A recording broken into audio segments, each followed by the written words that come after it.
This is Latino USA, the radio journal of news and cultura. It's Latino USA. It's Latino USA. To Latino USA. I'm Maria Hinojosa. We bring you stories that are underreported, but that matter to you, overlooked by the rest of the media. And while the country is struggling to deal with these problems, we listen to the stories of Black and Latino students. A united Latino front. A cultural renaissance, organizing at the forefront of the movement.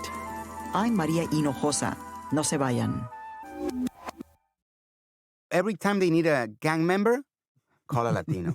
A narco, call a Latino. An abuser? A murderer, an abuser, call a Latino. Right. A poor, downtrodden immigrant refugee, call a Latino. And we are more than that. And I was always fighting for that. I promised myself, if I am able one day to produce my own movies in the U.S., I'm going to try to change that narrative. From Futuro Media and PRX, it's Latino USA. I'm Maria Hinojosa. Today, Mexican actor and comedian Eugenio Derbez gets serious.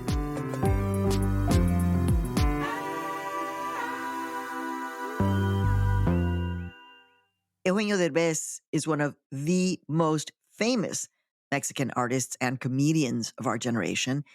And though we do not like to do comparisons, in case there's someone who knows nothing about Eugenio Derbez, he would be the equivalent of Steve Martin, for example, unable to walk down the streets of Mexico City without getting recognized. He is an actor, a writer, a director, and a producer. He got his start at the forefront of many comedy series that have made families laugh for decades on television. Some of them include Al Derecho y Al Derbez, Derbez en Cuando, and La Familia Peluche. You can still catch some of Eugenio's shows on reruns today. Eugenio isn't only famous in Mexico, though. He's a well-known name across Latin America and in many Spanish-speaking households right here in the U.S. Yo pienso que Eugenio Derbez es el mejor. I'm a big fan, and I like his range and the growth that he has done since he first started. He's making Mexico proud. Ídolo de México, ídolo de todos Latinoamérica. That's Donkey. That's right. You might recognize Derbez as the voice of Donkey in the Spanish-language version of the Shrek movies. He wrote his own jokes for the role, and some say his version is even better than the original English version. ¡Uy, wow! Eso sí que asusta. Y si el rugido no funciona, tu mal aliento seguro los desmaya. Necesitas unas pastillitas de menta porque el hocico te apesta. In recent years, Eugenio has reinvented himself in the U.S., a process that was not easy. While he was a mega star in Mexico, he was just some guy named Eugenio in Hollywood and in the United States. So he seized the opportunity to completely transform his career by becoming a dramatic actor. A big opportunity came knocking with the movie CODA. He played the supporting role of a music teacher. Do you have something to say? I think so. Good. Then I'll see you in class, Bob. CODA went on to win the Oscar for Best Picture in 2022. Now, Eugenio Derbez has returned to Mexico to star in Radical, his first leading dramatic role. In the movie, again, he plays the role of a teacher. His name is Sergio, and one of his students is Paloma Noyola, a brilliant student with a lot of potential. This time, the film is based on a true story. Here now is my conversation with Eugenio Derbez. We talk about his work, his drive, and how he keeps his feet on the ground. I'm really happy that you're here, Eugenio. I'm very nice. happy to finally meet in person. So, Eugenio, we interviewed you in 2013, in 2017, and now you're back again. So that doesn't happen a lot on Latino USA. I was thinking about this. You're an artist that I respect. Ay, gracias, Maria. Qué linda. Thank you very much for your kind words. Thank you. One of the things that we're going to talk about in this interview is the notion of reinvention. Yeah, absolutely. I wanted to talk to you a little bit, going back to your 2017 interview, where you talked about leaving todo lo que tienes behind in Mexico, all of the fame. You cannot walk down a street in Mexico without being mobbed. Now that you have a little bit of distance, right? The time that you left Mexico to move to Hollywood, the successes that you've had. But can you go back to those first days where you were like, me voy, and I'm going to move to LA and start all over again?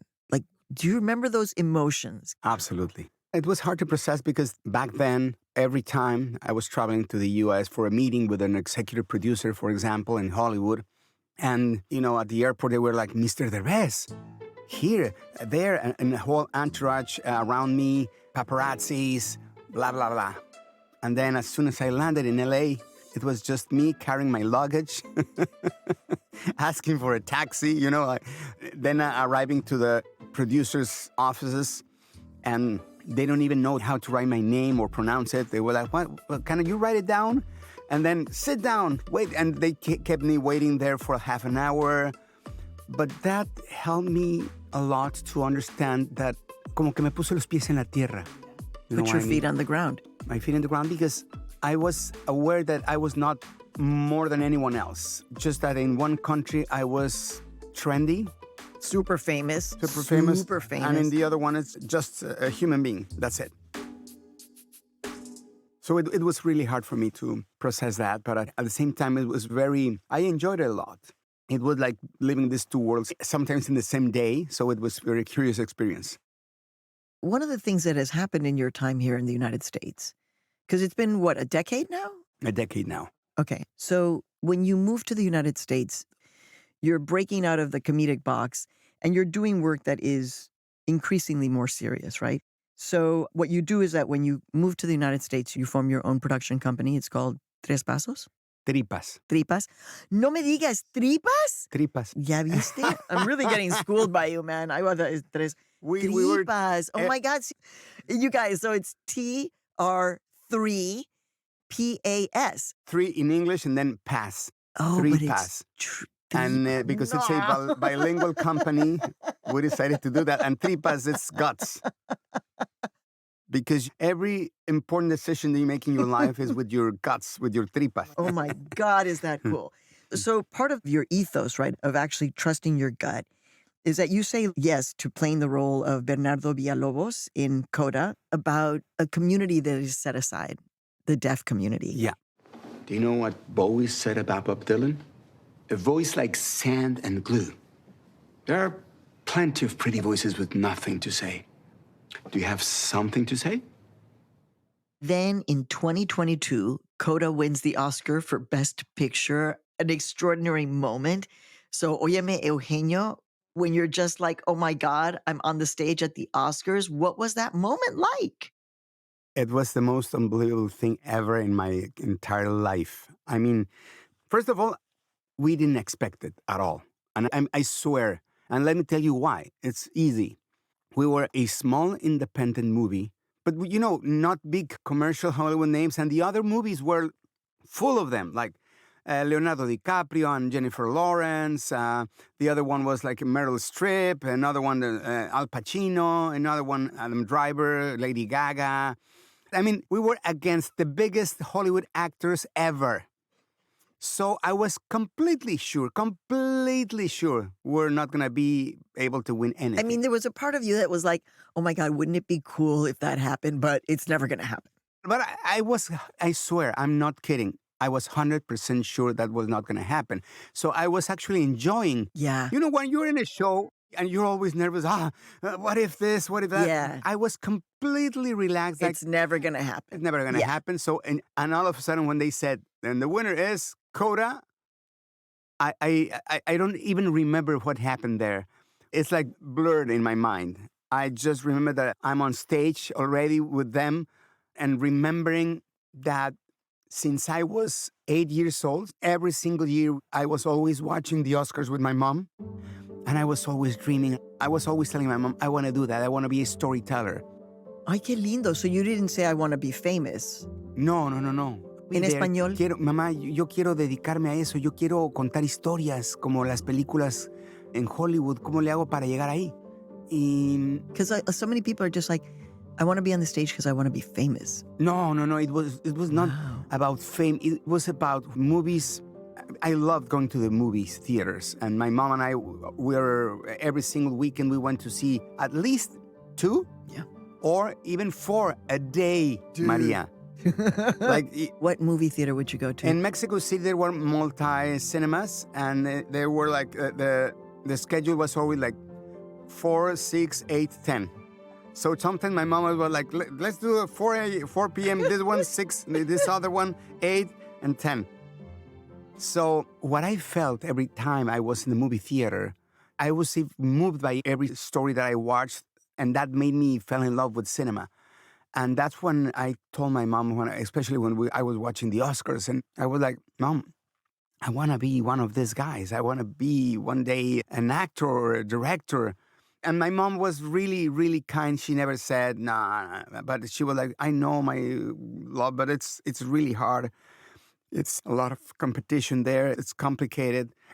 If you want, you need to be well prepared, and you have to go to the U.S. and take a... She was like giving you a serious answer. Yeah, like, if you want to do it, you're going to have to do it. Exactly.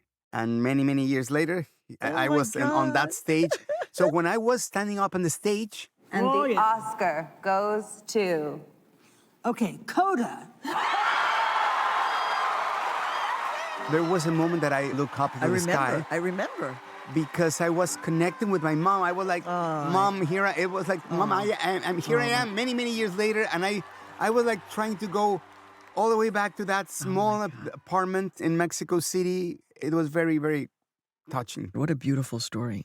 And it's interesting that you bring up your mom, who obviously had a big influence on you in relation to CODA. There were many things I loved about the film. Focusing on the deaf community and then just making them part of the mainstream is just something really beautiful to watch. Beautiful. But what I loved about CODA was that you were not, again, you were not El Mexicano, the funny guy, the purposely thick accent. You were an actor playing the role of the teacher, right? Mm-hmm. That's how I remember you, is playing the role of the teacher, having this beautiful back narrative. And I'm wondering about that decision to say yes to a role where you were like not going to be able to fall back on the comedic tradition. This was serious acting for you. It was very challenging, and I knew it was a risk. But at the same time, those kind of roles were never offered to me when I was in Mexico. Yeah. In Mexico, there was a time where I wanted to be also a dramatic actor or start doing movies and things with more depth, things that would be more serious. And they never gave me a chance to do something like that. They were like always telling me, people are going to laugh. They see you, you're going to ruin the movie. They were really, really, really straightforward when they were telling me why. And they were like, no, this is a very dramatic movie. And if they see you on screen, they will immediately think that you're a comedian, or they're going to remember your characters, whatever. So they never gave me a chance.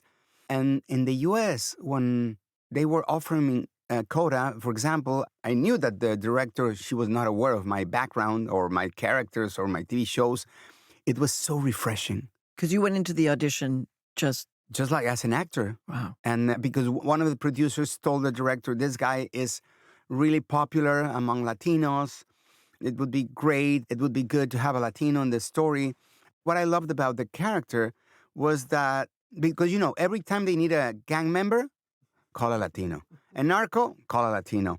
An abuser? A murderer, an abuser, call a Latino. Right. A poor, downtrodden immigrant refugee, call a Latino. And we were more than that.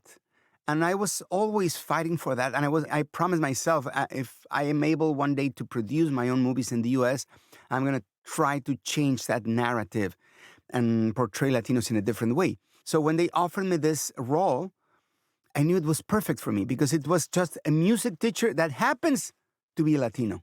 And that's the way it should be. That's real diversity. You know? Because that's life in the United States. Exactly. I mean, Latinos are everywhere. North Dakota, Alaska, Maine, Florida, Arkansas, everywhere. Absolutely. So immediately said yes to CODA. And so we adapted some stuff to say that he was from Mexico, that he studied in Mexico, blah, blah, and then he moved to the U.S. It was really a very important role to me because they were finally giving me a chance to be a dramatic actor. And it was not about being Latino. People, I know this happens to you, Eugenio, it happens to me, right? you reach a certain level of visibility. And because of social media, frankly, life can look great on social media, right? But actually, it's really hard. Like, you're having to go into an audition cold. You don't have to audition for anything in Mexico. And here you're going into an audition where they're just like, yeah, try this guy out. People need to understand it's really hard. What does that hard part do for you? The fact that it's like, oh, otra vez. I mean, your company is named Tripas. It's all about trusting your gut. But, the gut is also, we can get wounded. We can get hit right in our gut, right? Constantly. Since I moved to this country, every single day I am doing things that make me feel uncomfortable in a good way. I mean, when I was in Mexico, I was the king in Televisa.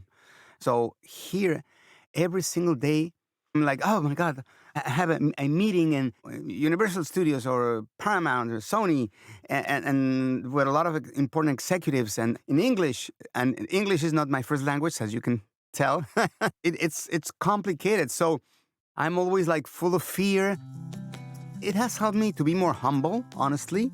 And it makes me nervous, of course. I prepare way more than when I was young because I'm now in Hollywood. It's the top of the line, There's nothing beyond that. So I need to be really prepared. I need to take sometimes acting lessons just for a casting.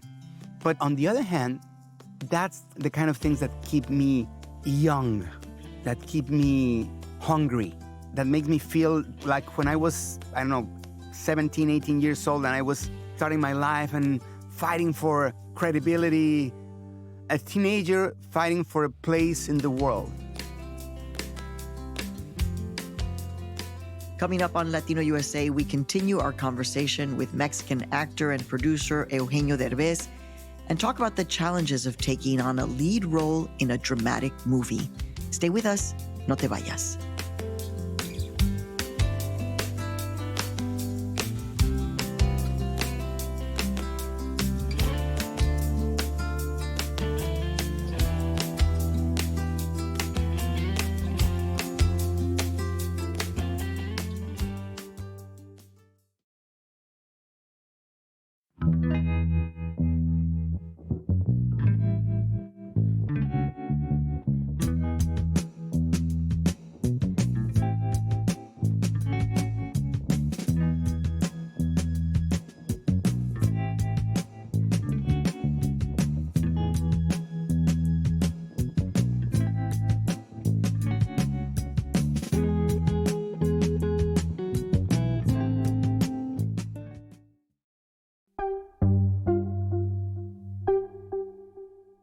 Hey, we're back. We're going to continue chatting with Eugenio Derbez.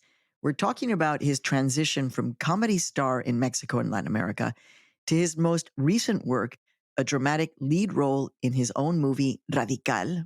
It's the true story of a teacher in Matamoros, a Mexican border city, who tries to support his students in an underserved community. All right, let's jump back to our conversation. So you decide to fight again in an interesting way because, after you win the Oscar, again, the doors now are more open, more open. Somebody could have thought, well, Eugenio is now going to do a fully English language film, very mainstream, because he's fully mainstream now. Instead, you released at the end of 2023, Radical or Radical. You make this fully Spanish language with subtitles. It did win the Festival Favorite Award at the 2023 Sundance Film Festival. That was huge. And we decided that we wanted to have you describe what Radical is about. So what's the plot? What's the storyline? It's based on a true story. The Wired magazine in the US named a 12-year-old kid the next Steve Jobs.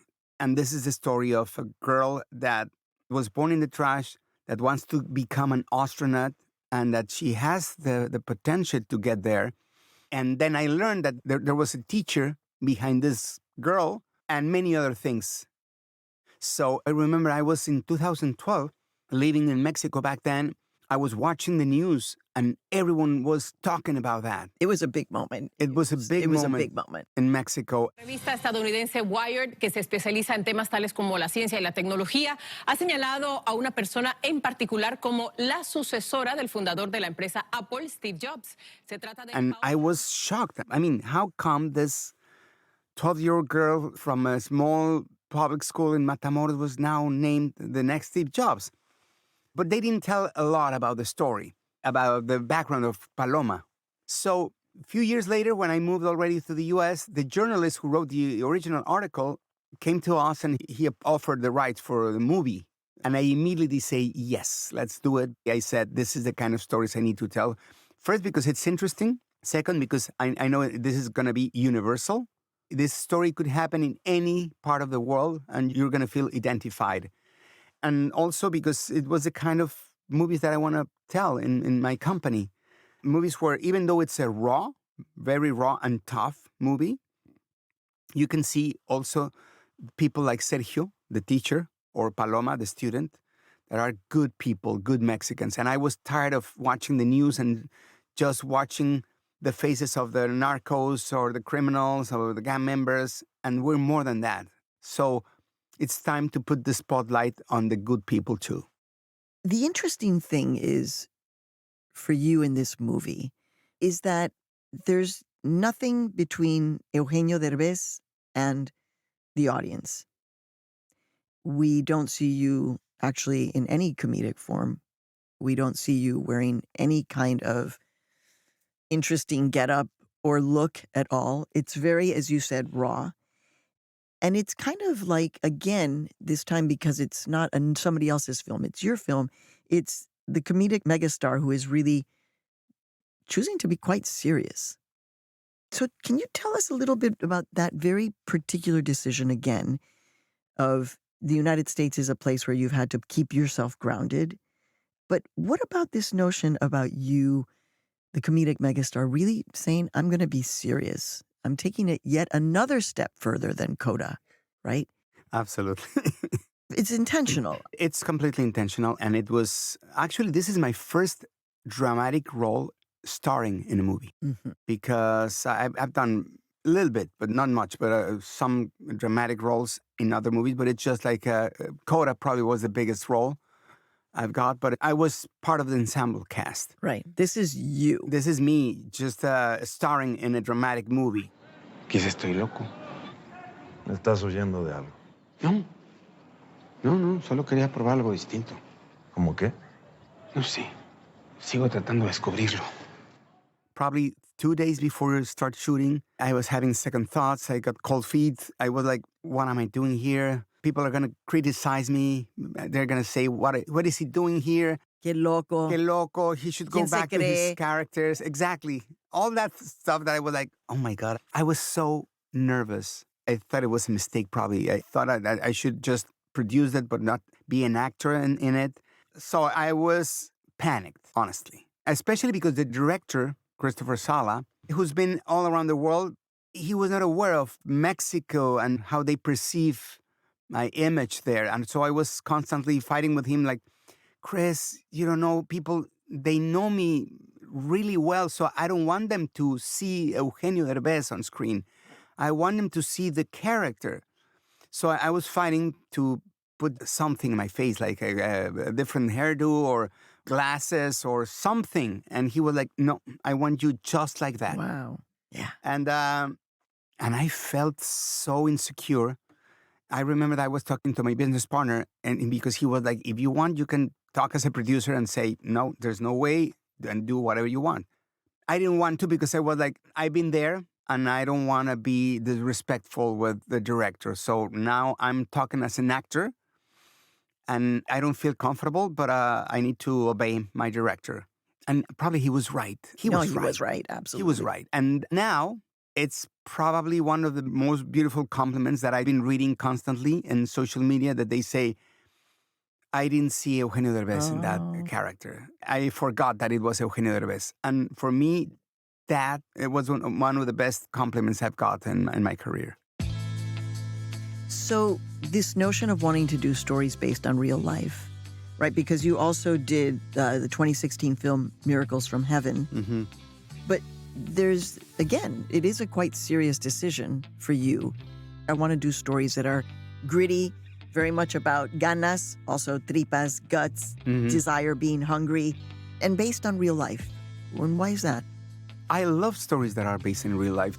For some reason, me as an audience, I love those kind of stories because I feel they have an extra ingredient that makes you realize that even if it's something that it's incredible, you know that it happened and it immediately has a bigger value for me. And it's a beautiful, true story. And that's what I love it. I'm always thinking that there are still good people that can make great changes in the world. So the story is about Sergio, the teacher who is working with Paloma. It's a lot about, breaking what's happening in failed educational systems. When we were prepping the interview, it's not a failed public educational system just in Mexico. No. It's a failed public education system in the United States, even though the Secretary of Education now, Miguel Cardona, talks about bilingual as a superpower.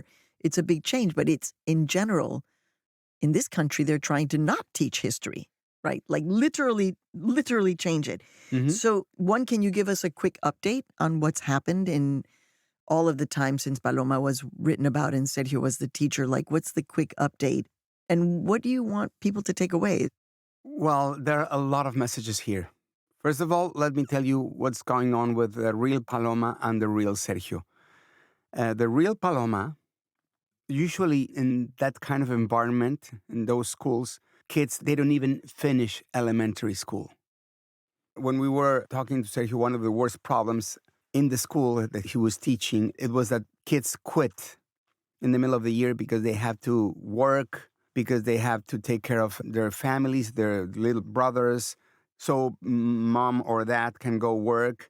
Some of them end up in crime, working for the crimen organizado, the narcos.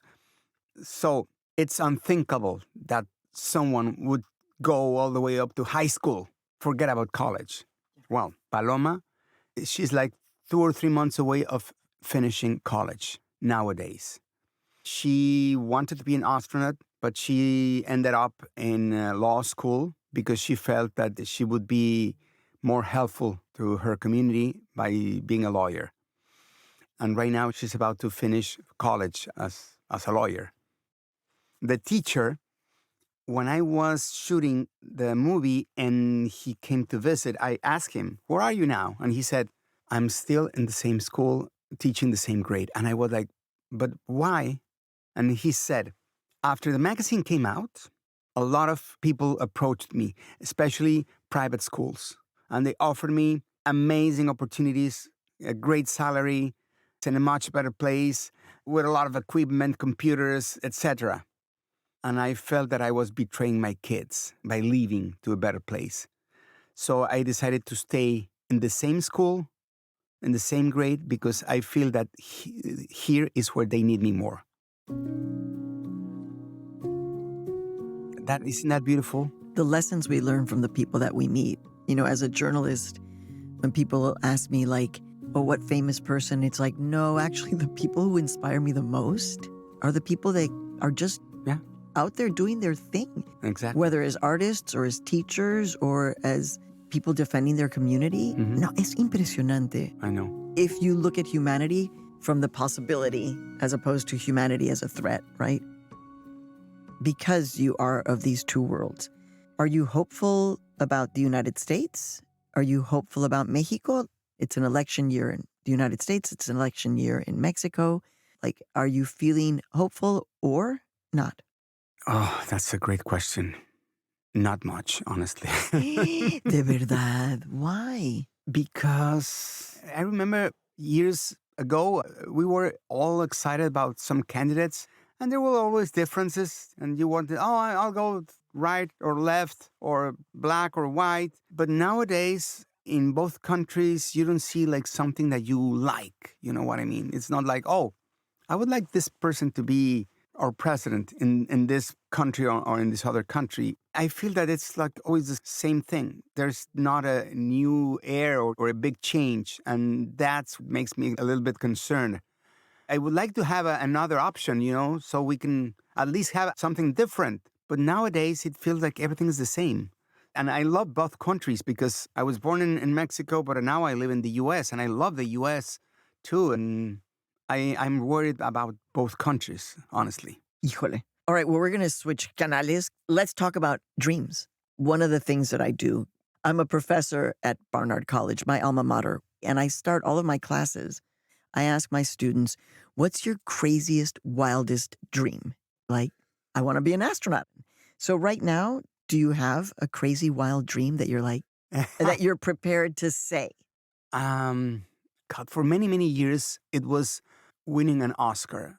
But now I feel that it's more about telling stories that could change the world more than winning an award. Sometimes there are movies that are amazing that they didn't make it to the Oscars, and sometimes there are movies that won an Oscar and they're not that good, probably. So now I'm part now of a movie that won an Oscar that makes me happy. I'm probably still, I would like to have one myself. Probably that would be my wildest dream. But also make a movie that can make a difference. And that said, I probably feel that Radical is one of them. So I feel that Radical can make a lot of huge changes in the world. We are already talking to politicians in Mexico and in the US, and my hope is that we can start a conversation about a new way of teaching kids. And I hope they can approach to Sergio, the teacher in Radical, to see if we can reply his model in other schools.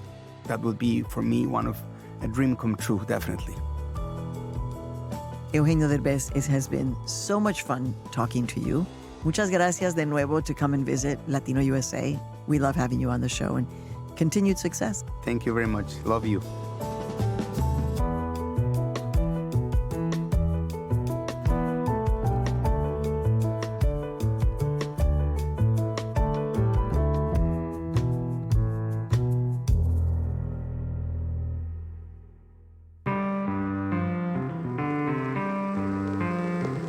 This episode was produced by Gina Montalvo and Glorimar Marquez. It was edited by Marta Martinez and mixed by Julia Caruso. The Latino USA team also includes Victoria Estrada, Reynaldo Leaños Jr., Andrea Lopez Cruzado, Mike Sargent, Noor Saudi, and Nancy Trujillo. Benilei Ramirez is our co-executive producer. Our director of engineering is Stephanie LeBeau. Additional engineering support by Gabriela Baez and JJ Karubin. Our marketing manager is Luis Luna. Our theme music was composed by Zenia Rubinos. I'm your host and executive producer, Maria Hinojosa. Join us again on our next episode. And in the meantime, look for us on social media. And remember, always and forever, no te vayas. Bye. Latino USA is made possible in part by the Ford Foundation, working with visionaries on the front lines of social change worldwide. The John D. and Catherine T. MacArthur Foundation, and Agnes Gund.